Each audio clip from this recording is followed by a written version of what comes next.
Lockdown पर केंद्र सरकार ने एक बड़ी छूट दी है। लॉकडाउन में फंसे छात्रों, मजदूरों को वापस जाने की इजाजत दी गई है।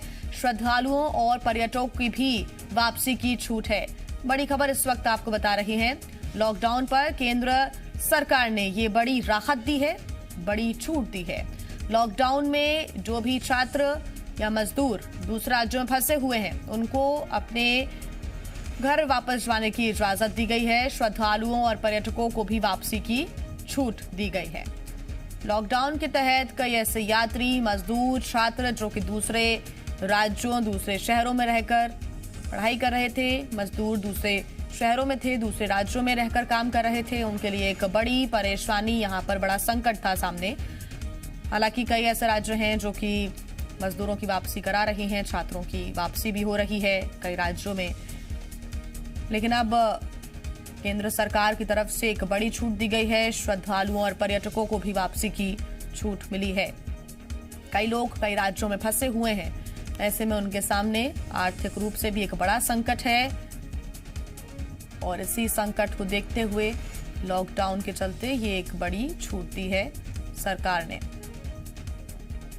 केंद्र सरकार की तरफ से ये बड़ी छूट मिली है। आपको बता दें कि पूरे 35 दिन हो चुके हैं लॉकडाउन पार्ट 1 और पार्ट 2 को मिला दिया जाए तो, और इस एक महीने के ऊपर का जो सफर है बेहद ही कठिन उन लोगों के लिए जो कि दूसरे राज्यों में अपने परिवार, अपने घर से दूर है। हालांकि अब छूट दी गई है और तस्वीर भी हम आपको अलग अलग क्षेत्रों की दिखा रहे हैं और इससे आप अंदाजा लगा सकते हैं कि कई लोग अपने घर तक पहुंचने के लिए मेहनत करते, जद्दोजहद करते हुए भी नजर आए। कई लोग पैदल अपने घर तक पहुंचे, अपने राज्यों तक पहुंचे। इस दौरान सोशल डिस्टेंसिंग का भी कई जगह ध्यान नहीं रखा गया था। हालांकि ये पूरी कोशिश है कि सोशल डिस्टेंसिंग को मेंटेन करते हुए सभी को अपने घर तक पहुंचाया जाए। और अब लॉकडाउन में फंसे छात्रों, मजदूरों को वापस जाने की इजाजत दी गई है। वो वापस अपने घर जा सकते हैं, लेकिन इस बीच सारे प्रिकॉशंस, सारे मेजर्स अपनाने होंगे और जो गृह मंत्रालय की तरफ से गाइडलाइंस जारी की गई हैं, उनका पालन करना होगा। बड़ी खबर इस वक्त आपको बता रहे हैं। लॉकडाउन पर केंद्र सरकार ने एक बड़ी छूट दी है। कई ऐसे राज्य हैं जो कि हॉटस्पॉट चिन्हित किए गए हैं, हॉटस्पॉट बनाए गए हैं। वहां पर दूसरे राज्यों से जाना बेहद कठिन है और सीमाओं से ही वापस भिजाया जा रहा है जो मजदूर या छात्र पहुंच रहे हैं।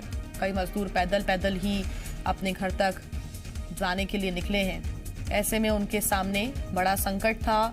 हालांकि उनको भी एक बड़ी राहत मिली है, वो अपने घर तक अब जा सकते हैं। पर्यटक और जो श्रद्धालु हैं जो कि अलग अलग क्षेत्रों में पहुंचे थे, लेकिन इस बीच लॉकडाउन का ऐलान हो गया था और पर्यटक भी कई जगह फंसे हुए थे क्योंकि रेलवे सेवा बंद है, बसेस और सारे पब्लिक ट्रांसपोर्ट्स बंद हैं, फ्लाइट्स बंद हैं और ऐसे में काफ़ी कठिन लोगों के लिए हो गया था कि वो पब्लिक ट्रांसपोर्टेशन का इस्तेमाल करके अपने घर तक पहुंच सकें। लेकिन ऐसे में अब अपने राज्यों तक, अपने घर तक कैसे पहुंचते हैं लोग, ये आगे देखना होगा। लेकिन फिलहाल केंद्र सरकार की तरफ से एक बड़ी छूट दे दी गई है, लेकिन ऐसे में सारे प्रिकॉशंस भी अपनाने होंगे क्योंकि एक बड़ा खतरा भी इस बीच संक्रमण को लेकर बढ़ सकता है, हो सकता है, क्योंकि चेन ऑफ ट्रांसमिशन को तोड़ने के लिए लॉकडाउन किया गया है। ऐसे में लोगों का मूवमेंट एक बड़ी समस्या जरूर है। अगर बड़ी संख्या में लोग एक राज्य से दूसरे राज्य में मूव करते हैं तो बेहद जरूरी हो जाएगा कि तमाम प्रिकॉशंस का ध्यान रखा जाए, तमाम मेजर्स को अपनाया जाए। हालांकि केंद्र सरकार की तरफ से फिलहाल ये राहत दी गई है। हालांकि इस राहत को, इस छूट को इम्प्लीमेंट कैसे किया जाता है, क्या प्रक्रिया अपनाई जाती है वापसी की, ये देखना होगा।